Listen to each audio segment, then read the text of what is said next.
Assalamualaikum warahmatullahi wabarakatuh. Pada kesempatan kali ini saya akan menjelaskan tentang copper atau konverter DC ke DC. Nama saya Rizky Afif. Ini 14 19 10 20 10 36. Pertama, saya menjelaskan tentang DC copper atau konverter DC ke DC, yaitu merupakan salah satu jenis rangkaian elektronika daya yang berfungsi untuk mengkonversikan tegangan masukan searah konstan menjadi tegangan keluaran searah yang dapat divariasikan berdasarkan perubahan dari sikal rangkaian kontrolnya. Dalam konverter DC-DC ada dua tipe, yaitu tipe linear dan tipe peralihan atau switching. Dari kedua ini, pertama saya akan menjelaskan tentang diagram blok DC ke DC. Diagram blok DC konstan, yang pertama DC konstan sebagai masukannya. Nah, setelah itu diproses di konverter DC ke DC, tapi dikontrol oleh kontrol PWM DC ke DC, dan keluarannya yaitu berupa DC variabel. Selanjutnya yaitu penjelasannya pengubah daya DC ke DC atau DC-DC converter tipe peralihan atau dikenal juga dengan sebutan DC copper dimanfaatkan terutama untuk penyediaan tegangan keluaran DC yang bervariasi besarannya sesuai dengan permintaan pada beban komponen yang digunakan untuk menjalankan fungsi penghubung tersebut. Tidak lain adalah switching atau switch atau solid state electronic switch, seperti misalnya thyristor, MOSFET, IGBT, dan GTOE. Selanjutnya yaitu blok diagram DC copper dengan masukan. Pertama itu sumber tegangan. Sumber tegangannya yaitu masukannya satu fasa, disearahkan menggunakan penyarah menjadi DC, dan terus bisa masukannya berupa baterai atau aki. Terus ke filter kapasitor untuk memfilter masukannya. Setelah itu menuju ke DC copper, dan di DC copper tersebut dikontrol menggunakan tegangan kontrol BBM, dan hasilnya yaitu berupa atau yang digunakan untuk beban. Jadi tegangan kontrol BBM digunakan untuk mengatur tegangan keluaran yang digunakan untuk pada beban. Selanjutnya yaitu berdasarkan arah aliran arus dan tegangan DC copper dibagi menjadi 5 kelas. Pertama DC copper kelas A, DC copper kelas B, dan DC copper kelas C, kelas DC copper kelas D, dan DC copper kelas E. Pertama DC copper kelas A. DC copper kelas A yaitu tegangan beban dan arus beban keduanya positif seperti terlihat pada gambar di bawah ini, yang merupakan DC copper satu kuadran dan dapat dikatakan beroperasi seperti penyarah. Seperti ini gambar kuadran DC copper kelas A. Selanjutnya yaitu rangkaian dan hasil keluaran dari rangkaian tersebut. Prinsip kerja dari kelas A, pertama DC copper kelas A dapat dibagi menjadi dua mode. Selama mode 1, saklar akan on dan diode freewheeling akan off. Arus mengalir dari sumber ke beban lalu ke sumber lagi. Selama mode 2, saklar akan off dan diode freewheeling akan on. Energi yang tersimpan selama mode 1 adalah berupa arus induktor tersebut mengalir melewati diode freewheeling, kemudian kembali lagi ke induktor. Rangkaian ekuivalen untuk mode-mode ini ditunjukkan pada gambar B, pada gambar yang ini, pada gambar B.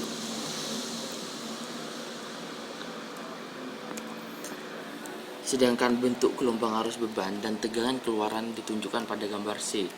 Yang ini gambar yang C. Jadi bentuk gelombangnya dan hasil gelombang keluarannya seperti ini. Masuk hasil keluaran dari rangkaiannya. Ya, selanjutnya yaitu DC copper kelas B. DC copper kelas B, aliran arus beban keluar pada beban tegangan beban positif tetapi arus beban negatif seperti gambar di bawah.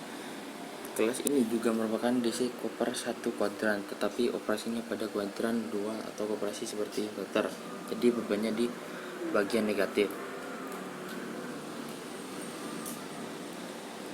Ini gambar rangkaian dari kelas B, dan ini hasil keluaran dari koper kelas B. Selanjutnya yaitu DC koper kelas C. Arus beban dapat positif atau negatif, sedangkan tegangan beban selalu positif seperti pada gambar di bawah ini. Jadi pada koper kelas C yaitu DC koper kelas A, gabungan antara kelas A dan kelas B, dapat dikombinasikan untuk membentuk DC koper kelas C. Jadi DC koper kelas C itu antara gabungan kelas A dan kelas B. Nah, ini gambar rangkaian dari koper kelas C. Selanjutnya itu DC koper kelas D. DC koper kelas D itu arus beban selalu positif, tegangan beban dapat positif atau negatif seperti pada gambar di bawah ini. Jadi koper kelas D itu di kuadran ini. Nah, ini bentuk rangkaian dari koper kelas D. Yang terakhir yaitu DC koper kelas E. DC koper kelas E yaitu arus beban dan tegangan beban dapat positif atau negatif seperti pada gambar di bawah ini. Hal ini dikenal dengan DC koper 4 kuadran. Jadi semua kuadran itu adalah DC koper kelas E. Dan ini gambar rangkaian dari DC koper kelas C.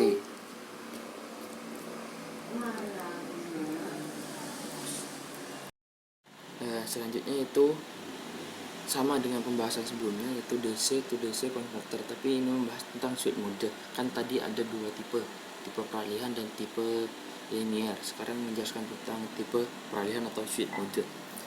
Pertama, prinsip dasar pengubah DC tipe peralihan. Untuk lebih memahami keuntungan dari tipe peralihan, kita lihat kembali prinsip pengubahan daya. Pada tipe linear, pengaturan tegangan keluaran dicapai dengan menyesuaikan arus pada beban yang besarannya tergantung dari besar arus pada base-nya transistor. Dengan rumus V0 atau V output sama dengan arus L kali beban L. Itu dengan demikian pada tipe linear, fungsi transistor menyerupai tahanan yang dapat diubah besarannya seperti yang juga terlihat dalam gambar yang pertama.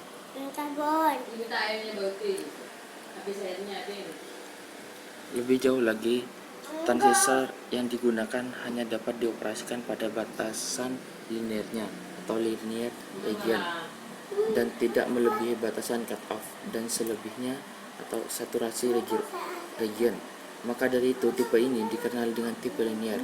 Walau tipe linear merupakan cara termudah untuk mencapai tegangan keluaran yang bervariasi, namun kurang diminati pada aplikasi daya karena tingginya daya yang hilang atau power loss pada transistor, sehingga berakibat rendahnya efisiensi yang digunakan. Nah, ini gambar dari tipe peralihan. Terlihat fungsi transistor sebagai electronic switch atau elektronik peralihan yang dapat dibuka atau off dan ditutup dengan asumsi bahwa switch tersebut ideal. Jika switch ditutup, maka tegangan keluaran akan sama dengan tegangan masukan. Sedangkan jika switch dibuka, maka tegangan keluaran akan menjadi nol. Dengan demikian tegangan keluaran yang dihasilkan akan berbentuk pulsa seperti gambar yang ini. Ini bentuk gambar dari hasil dari switch mode switch. Selanjutnya itu besaran rata-rata atau komponen DC dari tegangan keluaran dapat diturunkan dari persamaan berikut. Ini persamaannya dan penjelasannya itu dari persamaan di atas.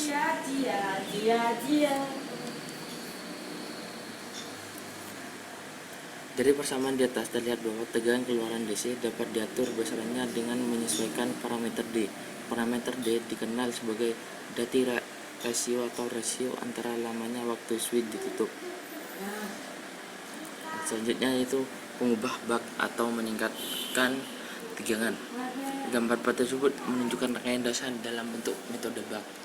Dalam metode ini, tegangan keluaran akan lebih rendah atau sama dengan tegangan masukan. Di samping itu, jika pada pengoperasiannya arus yang mengalir melalui induktor selalu lebih besar daripada nol. Ya, yang ini rangkaian dari pengubah bak.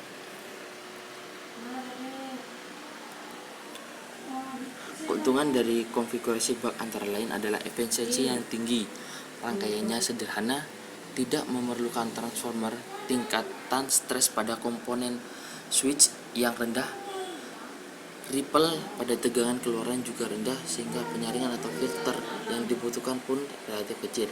Kekurangan yang ditemukan misalnya adalah tidak adanya isolasi antara masukan dan keluaran, hanya satu keluaran yang dihasilkan, dan tingkat ripple yang tinggi pada arus masukan atau metode bak sering digunakan pada aplikasi yang membutuhkan sistem yang berukuran kecil. Selanjutnya yaitu pengubahan bus. Pada pengubahan bus, jika tegangan keluaran yang diinginkan lebih besar dari tegangan masukan, maka rangkaian bus dapat dipakai. Topologi bus terlihat pada gambar berikut. Gambar berikut adalah gambar rangkaian dari topologi bus. Selanjutnya itu pengubahan bak bus. Jadi pengubahan bak bus ini yaitu percampuran antara dua pengubah, yaitu antara bak dan bus. Jadi bisa meningkatkan dan bisa menurunkan suatu tegangan masukan. Metode bak bus tidak lain adalah kombinasi antara bak dan bus seperti terlihat pada gambar tersebut. Dan ini adalah gambar kedua rangkaian yang dilakukan antara bak dan bus. Ya, semoga pada kesempatan kali ini penjelasan tentang DC Cooper dan penjelasan tentang metode switch semoga bermanfaat bagi teman-teman dan yang membutuhkan. Ya, sekian dari saya, kurang lebihnya mohon maaf. Wassalamualaikum warahmatullahi wabarakatuh.